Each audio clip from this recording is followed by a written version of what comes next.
परमात्मा दाने दाने पर लिखा है खाने वाले का नाम, ये गलत नहीं है। ये कथाएं हमें यही सिखाती है, प्रमाण है, ऐसा नहीं है ऐसी कोई मन से कई कहानियां नहीं बनी।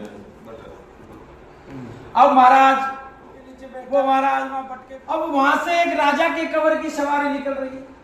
अब राजा के कवर कहीं दूसरे प्रदेश से दूसरे प्रदेश जा रहा था। उसने कहा अरे वो वट वृक्ष दिख रहा है जंगल में, उसकी छांव अच्छी लग रही है, चलो उसके नीचे जाके रेस्ट करते हैं। तो महाराज वहां जाके उनका सगड़ राजा महाराजाओं की तरह के भाई जब भोजन पानी करेंगे तो भोजन पानी की व्यवस्था कर दी, जमा दिया जमावड़ा।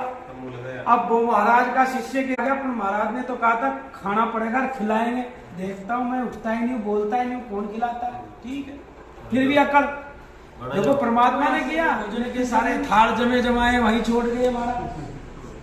अब छोड़ गए, अब वो तो भग गए राजा महाराजा के कवर, तो डकैत मारे, डकैतों का अच्छा हमको मारने की। अब उन्होंने इधर उधर देखा कि ऊपर है इसको उतारो, अब महाराज उसको बिठा, इसने भोजन में झेर है इसको खिलाओ। देखो प्रभु की लीला, पूजा कर रहा है, सभी बंधु बांधव भी और अनेकों ब्राह्मण भी।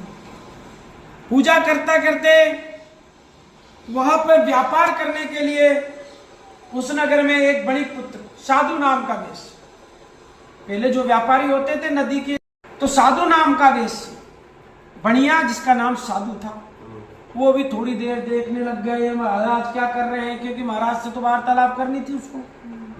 के लीलावती से कहा कि कथा सत्यनारायण की थी, उसको अपनी गलती का एहसास हो गया, उसने तुरंत भगवान श्री सत्यनारायण की कथा करी, तो उसके यहाँ कल्याण हो गया।